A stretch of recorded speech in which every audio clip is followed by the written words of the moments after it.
Hey everyone. Today, I want to talk about something a lot of you have been asking about.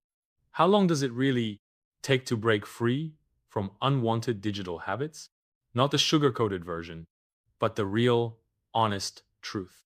I'm going to share my personal journey from the first month to the sixth month and how I was able to overcome this bad habit, including the setbacks, because I wish someone had been this honest with me when I started.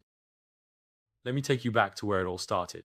I remember sitting in my room at 2 a.m., staring at my phone screen, feeling that familiar mix of shame and frustration. I had just made my 100th "this is the last time" promise to myself. Maybe you know that feeling. I had been struggling for years, but that night was different. Something clicked. Maybe it was exhaustion. Maybe it was hitting rock bottom. But I finally realized I needed to understand this wasn't just about willpower, rewiring my brain. Let's start my journey during the first month. The wake up call in the first week. I remember feeling like my skin was crawling. Sleep? Forget about it. I'd lie in bed, tossing and turning, my mind racing. The anxiety was intense, like a constant buzzing in my chest. I started taking cold showers just to feel something different, anything to get through the day. These are the things that really helped me. Started walking every morning for 30 minutes. Deleted all triggering apps. Moved my phone out of my bedroom in week 2-3. The brain fog was real. I couldn't focus at work. My mind kept playing tricks on me. You're overreacting. One peak won't hurt.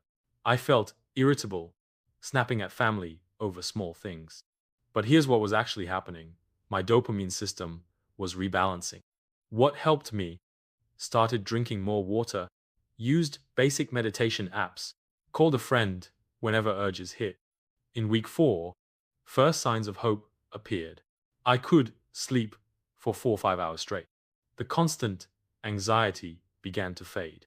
I started noticing small things. Food tasted better, colors seemed brighter. Now, the second month. The falls peak. You know that feeling when you're hiking and you think you've reached the summit, only to realize there's a bigger mountain ahead? That was my second month. I woke up one morning feeling invincible. The constant brain fog that had followed me around like a shadow had lifted. For the first time in years, I could think clearly. I started hitting the gym, not just because I should, but because I actually wanted to. The endorphins became my new high. I remember looking in the mirror one morning and actually smiling at my reflection. Something I hadn't done in years. But here's where I messed up. I got cocky. I started skipping my morning meditation. I don't need it anymore, I told myself. I stayed up later, thinking I could handle it. Then came that work presentation. I still remember standing there, heart pounding, palms sweaty. I nailed the presentation, but the stress, it was like a tidal wave. That night, I slipped. But something was different this time. Instead of diving into the usual shame spiral, I sat with the feeling. It hurt, but it taught me something crucial. Recovery isn't about being perfect.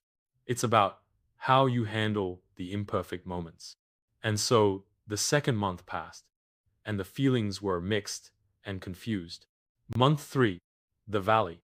If month 2 was the false peak, month 3 was the valley. Have you ever felt nothing? Not sad, not happy, just empty? That's what they call the flat line. And it hit me hard. I'd wake up, go through my day, and feel like I was watching someone else's life through a window. The urges were gone, but so was my drive for everything else. I remember sitting at my desk one day, staring at my computer screen, wondering if this emotional numbness was permanent. That's when I did something that changed everything. I joined a support group, not online, but actual face-to-face meetings. Walking into that room the first time was terrifying, but hearing others share similar experiences, it was like finding a map when you're lost in the woods. I also picked up a guitar, an old dusty one I had bought years ago and never learned to play. My fingers hurt from practicing chords, but that physical pain, it reminded me I could still feel something. Every night, instead of reaching for my phone, I'd reach for that guitar. I was terrible at it, but for the first time in forever, I was learning something new, creating something real. Now what happened in the fourth month? The rebuild. Month 4 was like watching a Polaroid develop. Slowly, things started coming into focus. My brain felt like it was waking up from a long hibernation. I'd be in the middle of a work problem, and solutions would just come to me. No more staring blankly at the screen, waiting for inspiration. I started a ritual every evening, putting my phone away and picking up a book instead. Remember how, as a kid, you could get lost in a story for hours? That feeling came back. I found myself laughing at funny passages, tearing up at sad ones, real emotions, not the artificial ones I used to chase. The gym became my sanctuary.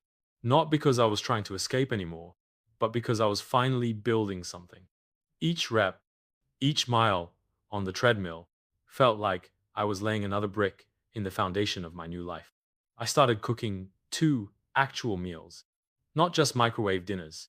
There was something therapeutic about chopping vegetables, about creating something nourishing with my own hands. The 5th month, the awakening, 5, snuck up on me like a sunrise, gradual, then suddenly everything was bright. I noticed it first in little things. In meetings, I was making eye contact without feeling awkward. My shoulders weren't hunched anymore. People started commenting on how different I seemed. I remember my first date during this time. Not a hookup, not a desperate attempt to escape loneliness, but an actual connection. We talked for hours about everything and nothing. I was present, genuinely interested in her stories. The best part? I wasn't thinking about rushing home to my old habits. I was just there, in the moment. The volunteering started by accident. I was walking past a local food bank and they needed help. 3 hours of sorting cans later, I felt more fulfilled than any artificial stimulation had ever made me feel. It became a weekly thing. Every Saturday morning, I'd be there, sorting food, talking with people, being part of something bigger than myself. The 6th month, the integration. By month 6, something beautiful happened. I stopped counting days. It wasn't about the streak anymore. It was about the life I was building. The urges, they were like distant echoes, barely noticeable over the sound of my actual life. I found myself having deep conversations with friends, real ones, about hopes, fears, dreams. No more surface level chats to fill the silence. I started mentoring others in the support group, sharing my story, seeing the hope in their eyes when they realized change was possible. It gave my struggle purpose. Stress still came, of course. Work deadlines, family issues, life's usual challenges, but they didn't send me running for escape anymore. Instead, I had tools, meditation, exercise, music, genuine connections. The difference was I wasn't white-knuckling through life anymore. I was living it 6 months and beyond. The new normal. These days, life has a different rhythm. I wake up naturally around 6 a.m., actually feeling refreshed. My phone isn't the first thing I reach for.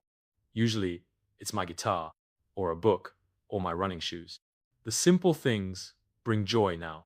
A good cup of coffee, a genuine conversation, the satisfaction of solving a problem at work. My relationships are deeper. I can talk to my family without the weight of secrets. Friends comment on how present I am, how I actually listen, instead of just waiting for my turn to speak. Do urges still come? Sometimes, but they're different now. More like passing clouds than overwhelming storms. I see them for what they are. Old neural pathways that get weaker every time I choose not to follow them. They don't control me anymore because I'm no longer trying to escape my life. I'm trying to live it. You know what's funny? Recovery stopped being the main character in my story. It became the backdrop to something much bigger, actually living. And that's the real victory. Thank you for watching. If you found this video helpful, please leave a comment below, sharing your thoughts or experiences, and subscribe to our channel for more resources and support on your recovery journey. Let's connect and grow together.